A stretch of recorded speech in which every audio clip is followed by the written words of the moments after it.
अस्सलाम वालेकुम। Joints health YouTube channel में खुशामदीद। नाजरीन, अगर मैं आपसे कहूं कि आपके घर के किचन में मौजूद 3 ऐसी अशिया मौजूद हैं जो आपकी बंद नसों और शरियानों को खोलने की ताकत और सलाहियत रखती हैं, तो क्या आप मेरी बात का यकीन करेंगे? ये 3 ऐसी अशिया हैं जिनको इस्तेमाल करके आप बंद नसों को खोल सकते हैं और साथ ही साथ खून के रब्त को भी सही और दुरुस्त कर सकते हैं, खून के बहाव में तेजी ला सकते हैं। यही 3 सुपरफूड खून को पतला करके दीगर ब्लड आर्टरीज के थ्रू आपके दीगर ऑर्गन्स तक खून की सप्लाई को यकीनी बनाते हैं। लेकिन नाज़रीन, वीडियो में आगे बढ़ने से पहले इन 3 सुपरफूड्स के इस्तेमाल से तैयार किया जाने वाला एक ज़बरदस्त घरेलू नुस्खा जानने से पहले, होम रेमेडी के बारे में जानने से पहले हम आपको बताते हैं कि आपके जिस्म में इन नसों का किरदार क्या हुआ करता है। नाज़रीन, याद रखिए, नसें, रगें और पट्टे, इन तीनों का स्पेसिफिक जिस्म में अलग अलग किरदार हुआ करता है। एक बहुत बड़ा मिथ पाया जाता है कि बहुत सारे लोग नसों को रगें समझ बैठते हैं और रगों को नसें समझ बैठते हैं। हालांकि नसों का काम आपके जिस्म के अंदर एक चीज़ से दूसरी चीज़ तक सिग्नल प्रोवाइड करना होता है। मिसाल के तौर पे मान के चलिए कि आपके घुटनों में किसी भी स्टिफनेस की वजह से या दबाव आने की वजह से, इंसिडेंस की वजह से आपको दर्द हुआ। अब इस दर्द का एहसास आपको हुआ किस तरह से? इस सारे प्रोसीजर में आपकी नसें इन्वॉल्व हुआ करती हैं।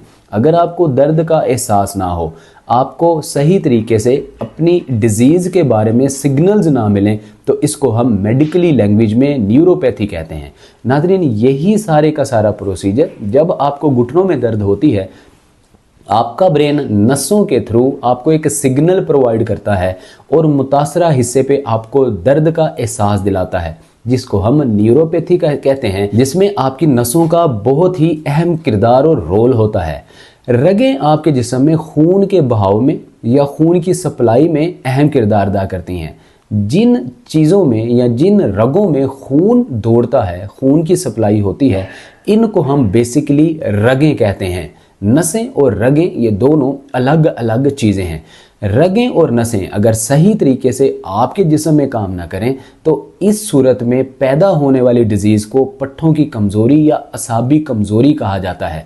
असाबी कमज़ोरी बेसिकली पट्ठों की वीकनेस, ड्राइनेस, डिहाइड्रेशन की वजह से पट्ठों में कमज़ोरी आने को कहा जाता है।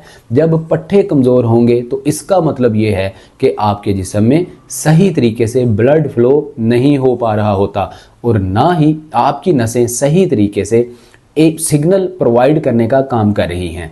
ब्रेन का सही तरीके से नर्व्स के थ्रू, नसों के थ्रू सिग्नल प्रोवाइड ना करने से आपके पट्ठे देखते ही देखते कमज़ोर होना शुरू हो जाते हैं और आपको एंटी एजिंग के मसाइल का होना, घुटनों में सैनुअल फ्लूइड के ड्राई होने का मसला होना, आर्थराइटिस का मसला होना, टांगें कमज़ोर पड़ जाना, lower body portion, pelvic joint, कुल्हा बहुत ज़्यादा कमज़ोर होना शुरू हो जाता है। बहुत सारे मर्द व ख़वातीन को तो शाटिक नर्व के दब जाने के मसाइल बहुत ज़्यादा देखने को आते हैं।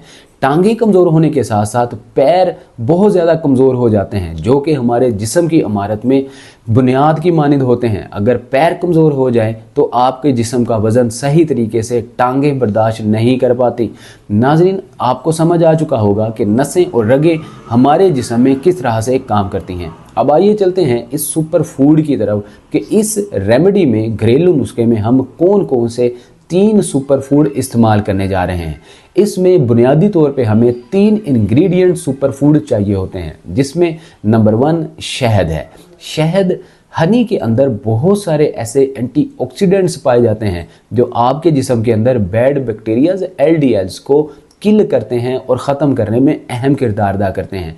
ये बहुत सारे टॉक्सिन्स को किल करने का काम करता है। आपके जिस्म के अंदर इंसुलिन रेजिस्टेंस को कंट्रोल करता है। बहुत सारे मर्द व ख़वातीन डायबिटिक पेशेंट्स होते हैं, ज़ियाबितस के शुगर के मरीज़ होते हैं और उनमें बहुत सारे लोगों में एक मिथ पाई जाती है। अभी हम आपको इन 4 मिथ्स का जवाब देने जा रहे हैं, फिर आगे बताएंगे कि हमारा दूसरा सुपर फूड और तीसरा सुपर फूड बेसिकली कौन कौन सा है। नंबर 1, बहुत बड़ी एक मिथ पाई जाती है कि लोग डायबिटिक पेशेंट होते हैं और वो ये समझ बैठते हैं कि शुगर होने की वजह से हम शहद हनी को इस्तेमाल नहीं कर सकते, इससे हमें इंसुलिन रेजिस्टेंस हो सकती है या हमारी शुगर में इजाफा हो सकता है। हालांकि बहुत सारी दीगर ऐसी अशिया जो कि वे रूटीन में रोज़मर्रा के खानों में अशिया में इस्तेमाल कर रहे होते हैं, जिनमें प्रोसेस्ड शुगर, जिसको हम वाइट पॉइजन कहते हैं, सफ़ेद चीनी कहते हैं, बहुत ज़्यादा मिकदार में इस्तेमाल कर रहे होते हैं, हम उनसे ये कहते हैं कि आप दीगर अशिया में चीनी का इस्तेमाल इंटेक कम से कम कीजिए, लेकिन आप शहद का इस्तेमाल रोज़ाना हमारी बताई हुई क्वांटिटी के मुताबिक इस्तेमाल करेंगे तो इंसुलिन रेजिस्टेंस हरगिज़ नहीं होगी। तो ये एक मिथ पाई जाती है, क्योंकि ये जो शहद है, हनी है, बशर्ते के हो खालिस, जो छोटी मक्खी का शहद होता है ये खालिस शहद हुआ करता है। अगर आपको वाकई में खालिस शहद अवेलेबल है, दरकार है, तो फिर आपको किसी किस्म का खौफ या डरने की ज़रूरत नहीं है। इसकी मोतदल और मुनासिब मिकदार आपकी इंसुलिन रेजिस्टेंस की वजह हरगिज़ नहीं बनेगी, बल्कि ये आपके जिस्म में खून के रब्त को तेज़ करती है, खून की क्वांटिटी को बढ़ाती है, मतलब हेमोग्लोबिन की कमी को दूर करती है, रेड ब्लड सेल्स को ये बढ़ाती है, और इसके साथ ही साथ प्लेटलेट्स के गिरने की जो वजह बनती हैं, इन सारे बैक्टीरियाज को किल करती हैं, मतलब इंसुलिन सेंसिटिविटी को भी बढ़ाती हैं, इंसुलिन रेजिस्टेंस हरगिज़ नहीं करती, बल्कि आपकी शुगर को भी कंट्रोल रखता है। लिहाजा आप रोज़ाना शहद का इस्तेमाल मोतदर मिकदार में कर सकते हैं। दीगर अशिया में आप जो वाइट पॉइजन है, चीनी है, उसका इंटेक कम से कम करेंगे। तो ये एक बहुत बड़ी मिथ थी जिसका हमने आपको जवाब दिया। नंबर 2, इस नुस्खे में इस्तेमाल होने वाला दूसरा सुपरफूड हल्दी, टर्मेरिक। नाजरीन, टर्मेरिक में बहुत सारे ऐसे एंटीऑक्सीडेंट और पॉलीफिनॉल कंपाउंड पाए जाते हैं जो कि आपकी इनर इन्फेक्शन को दूर करते हैं, आउटर इन्फ्लेमेशन और सोजन को भी दूर करते हैं। बहुत सारे मर्द और ख़वातीन के घुटनों में दर्द होता है, बहुत ज़्यादा अर्थराइटिस का मसला बढ़ जाने की वजह से कट या गैप कम हो जाता है, सैनवल फ्लूइड ड्राई हो जाता है। इन सारे मसलों से निजात के लिए हल्दी का इस्तेमाल किसी रामबान से कम नहीं है, किसी नेमत से कम नहीं है, क्योंकि हल्दी के अंदर एंटीऑक्सीडेंट के साथ साथ एंटी इन्फ्लेमेटरी कंपाउंड भी पाए जाते हैं। ये आपकी सोजन को दूर करता है, घुटनों, जोड़ों, हड्डियों, पट्टों को मजबूत बनाता है, और तो और आपके घुटनों को लुब्रिकेट रखने में अहम किरदार अदा करता है, मतलब लंबे अरसे तक आपको अर्थराइटिस के मसले से निजात दिला सकता है। एक मिथ बहुत बड़ी पाई जाती है कि बहुत सारे लोग समझते हैं कि इन अशिया को इस्तेमाल करने से बेहतर है कि फौरी तौर पे आप ऐसी जो स्टीरॉयड अद्वियात हैं या एंटी इन्फ्लेमेटरी अद्वियात हैं या सप्लीमेंट अद्वियात हैं, इनका इस्तेमाल करके हम अपने घुटनों की दर्द से या नसों की ब्लॉकेज जैसे मसाइल से निजात हासिल कर सकते हैं। और वो एंजियोप्लास्टी, एंजियोग्राफी या वो स्टंट वगैरह पड़वाना आसान हरबा इस्तेमाल करते हैं और इसको आसान एक तरीका समझ बैठते हैं। हालांकि ये एक बहुत बड़ी मिथ पाई जाती है। याद रखिए, अगर आपकी नसें इनिशियली स्टेज पे ब्लॉक हो रही हैं, आपकी रिपोर्ट्स में या डॉक्टर से कंसल्ट करने के बाद आपको पता चला कि आपकी नसें आहिस्ता आहिस्ता श्रिंक हो रही हैं, ब्लॉक हो रही हैं, तो बहुत सारे ऐसे सुपरफूड, जिनमें अभी हम 3 सुपरफूड का जिक्र कर रहे हैं, इनके अलावा बहुत सारी green leafy vegetable lifestyle modification करके, डाइट प्लान मॉडिफिकेशन करके अब बंद नसों को खोल सकते हैं, जो कि एक ज़बरदस्त तरीका हुआ करता है। जो आपकी मेडिसिन्स हैं, इनको आप सेकंड ऑप्शन पे अगर रखेंगे तो आपके लिए बेहतर होगा, क्योंकि यही एंटी इन्फ्लेमेटरी, स्टीरॉयड और सप्लीमेंट्री अद्वियात बाद में बहुत सारी क्रोनिक डिजीज़ और कैंसर, हेपेटाइटिस, टीबी जैसे मसाइल आपको दोचार कर सकते हैं और आपको इन मसाइल में मुब्तला कर सकते हैं। नाज़रीन, तीसरा हमारा जो सुपर फूड है वो है काली मिर्च। काली मिर्च के अंदर पाया जाने वाला पाइपरीन कंपाउंड हल्दी में पाए जाने वाले करक्यूमिन कंपाउंड के साथ मिलके आपको थर्मोजेनिक प्रॉपर्टीज़ प्रोवाइड करता है। मतलब बहुत सारे मर्द ख़वातीन जिनकी नसें सिकुड़ना शुरू हो जाती हैं और तो और नसों के अंदर ब्लड क्लॉट्स बनना शुरू हो जाते हैं, चर्बी के छीछड़े बनना शुरू हो जाते हैं, जिससे आपको वेरिकोस वेन का मसला, टांगों की कमज़ोरी का मसला, कार्डिक कॉम्प्लिकेशन बनने का मसला, मतलब दिल का दौरा पड़ने के चांसेस बढ़ जाते हैं। और तो और बहुत सारे मर्द व ख़वातीन को तो ब्रेन हेमरेज, ब्लड क्लॉट्स की वजह से होने के चांसेस बढ़ जाते हैं। ये सारे मसले आपकी नसों के सिकुड़ने की वजह से ही पैदा होते हैं। नसों को मजबूत बनाने के लिए इन 3 सुपर फूड को इस्तेमाल करके नुस्खा किस तरह से तैयार किया जा सकता है।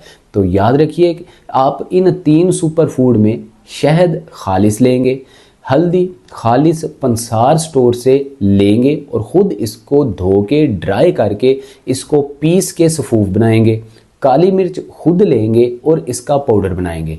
अब इनकी क्वांटिटी क्या होनी चाहिए? शहद 1 चाय वाला चम्मच होगा, हल्दी तकरीबन 2 ग्राम होगी, मतलब जो आपका चाय वाला चम्मच है इसका 1/4 हिस्सा होगा। इसके बाद जो काली मिर्च होगी 1 से 8 दाने आप काली मिर्च के लेंगे। अब इनको ग्राइंडर में डाल के आप सफ़ूफ बना लेंगे और अलग अलग इस शहद में आप इन दोनों चीज़ों को ऐड करके इसका पेस्ट बना लेंगे। अब रोज़ाना की बुनियाद पे निहार मुँह अर्ली मॉर्निंग बिना कुछ खाए पिए खाली पेट आप इसका आधा चाय वाला चम्मच खाएंगे। ऊपर से नीम गर्म गुनगुना पानी इस्तेमाल करेंगे।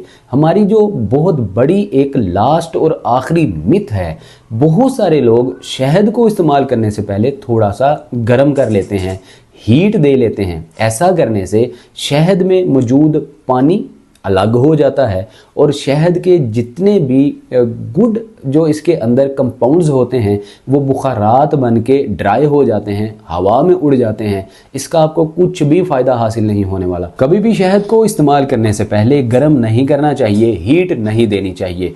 जस्ट आप वैसे ही शहद खालिस लीजिए, उसके अंदर आप हल्दी और काली मिर्च का सफ़ूफ डाल के पाउडर डाल के मिक्स कीजिए और ख़ाली पेट इस्तेमाल कीजिए। ऊपर से आप नीम गर्म गुनगुना पानी ही इस्तेमाल करेंगे। याद रखिए तेज़ गर्म पानी इस्तेमाल नहीं करेंगे, बल्कि नीम गर्म गुनगुना सा पानी आप इस्तेमाल करेंगे। नीम गर्म दूध का भी इस्तेमाल किया जा सकता है। इसके अलावा अगर दूसरा कोई टाइम इसको इस्तेमाल करने का देखा जाए तो रात को सोने से आधा घंटा पहले और खाने के 2.5 से 3 घंटे बाद आप 1 कप दूध के अंदर जो कि खालिस हो, गाय का दूध हो, उसमें आप इसका 1 चाय वाला चम्मच तीनों चीज़ों से बनाया जाने वाला पेस्ट डाल के मिक्स करके इस्तेमाल कर सकते हैं। 2-3 इलायची बीच में डाल ली जाए तो ये आपकी सांस की दिक्कतों को, रेशा बलगम की दिक्कतों को ठीक कर सकती है। सारी रात आपको खांसी, कफ जैसे, नज़ला ज़ुकाम जैसे मसले से राहत दे सकती है। और तो और ये तीनों चीज़ें सुपर फूड आपके पट्ठों और नसों को मजबूत बना सकती हैं, घुटनों की दर्द में राहत दिला सकती हैं। नाजरीन, उम्मीद करते हैं आपको हमारा आज का ये घरेलू नुस्खा बहुत ही अच्छा लगा होगा। इसके साथ ही साथ हम अपने पेशेंट को हमेशा एडवाइस करते हैं कि रोज़ाना कम से कम 25 मिनट और ज़्यादा से ज़्यादा 45 मिनट, मतलब पौना घंटा एक्सरसाइज और वॉक ज़रूर किया कीजिए। कौन सी एक्सरसाइज करना है, कौन सी वॉक करना है, इसके लिए अतीकुर रहमान शेख यूट्यूब चैनल और हेल्थफुल लिविंग जर्नी हर वक्त आप लोगों की पूरी दुनिया से मर्दों ख़वातीन की रहनुमाई के लिए मौजूद हुआ करते हैं। इनके लिंक डिस्क्रिप्शन में मौजूद हैं, जाइए क्लिक कीजिए, ऑल नोटिफिकेशन ऑन कीजिए, बेल आइकन प्रेस करके चैनल्स को सब्सक्राइब कीजिए और फैमिली का हिस्सा बनिए ताकि आइंदा आने वाली वीडियो का नोटिफिकेशन सबसे पहले आपको मिल सके। राब्ता करना चाहते हैं, कंसल्टेशन नंबर दिया गया है। मैसेज करना चाहते हैं तो कमेंट सेक्शन में मैसेज कर सकते हैं। मिलते हैं अगली वीडियो में। अपना बहुत सारा ख्याल रखिए। अस्सलाम वालेकुम वरहमतुल्लाह।